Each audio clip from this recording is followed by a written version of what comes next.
I'm a passionate fan of public speaking. I think so many of us have so much to say. Sometimes we have a little bit too much to say, and sometimes we haven't got enough to say. But the important thing is that we always have that ability.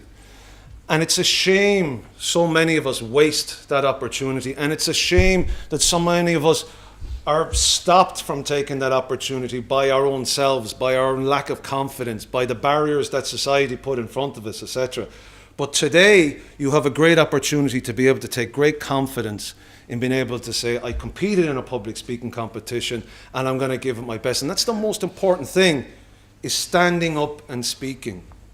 There's a girl, one of our second year photography students, Laura is her name, and I couldn't get my first year. I see some of my first year photography students here, and fair play to you for turning up, right? Some of them probably were forced to be here, but thank you for turning up, right? But they were struggling with the idea of the public speech, and I was running the workshops, and they were sitting there going, oh, yeah. And then when I say to them, right, okay, we're not going to do the public speech today, I can't shut them up. They're all blah, blah, blah. But as soon as I go, right, you've got 5 minutes to speak on something, they can't. They're like, oh, I don't know what to say. I don't want to say anything. Oh, I'm too afraid. I'm ashamed, etc.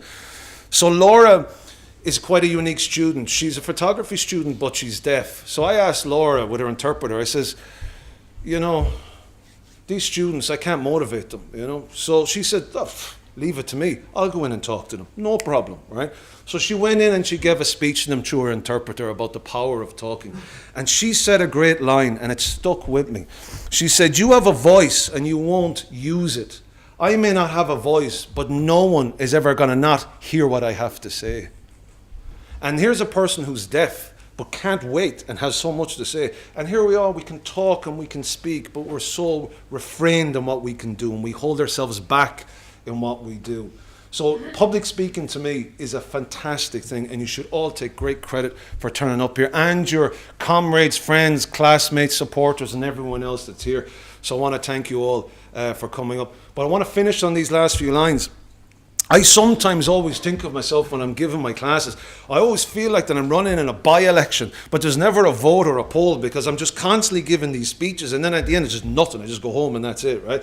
But I always remember one thing that I want to say to you all, is that you got to keep your optimism, okay? When you're public speaking, it's your voice that matters. And remember, right, that the flames that burn in us all, there's two types of flames. There's the flame that always wants to fight injustice, and there's the flame of hope that we can make a better world. And it's only actually through you speaking, no matter in what form or way, will you be able to actually embrace that flame that's in us all. No matter how quiet you are, no matter how shy you are, no matter how extrovert you are, no matter how bold you are, everyone has a voice.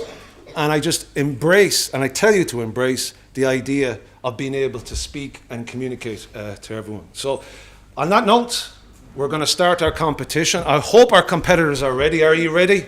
Yeah, that's a good yeah, because the last time I said that last year, all I heard was nodding, and it reminded me of that Scottish comedian who said, do you hear that silence? That's the Irish nodding. Yeah, we're here. Yeah, that's us. I'm not going to say anything else.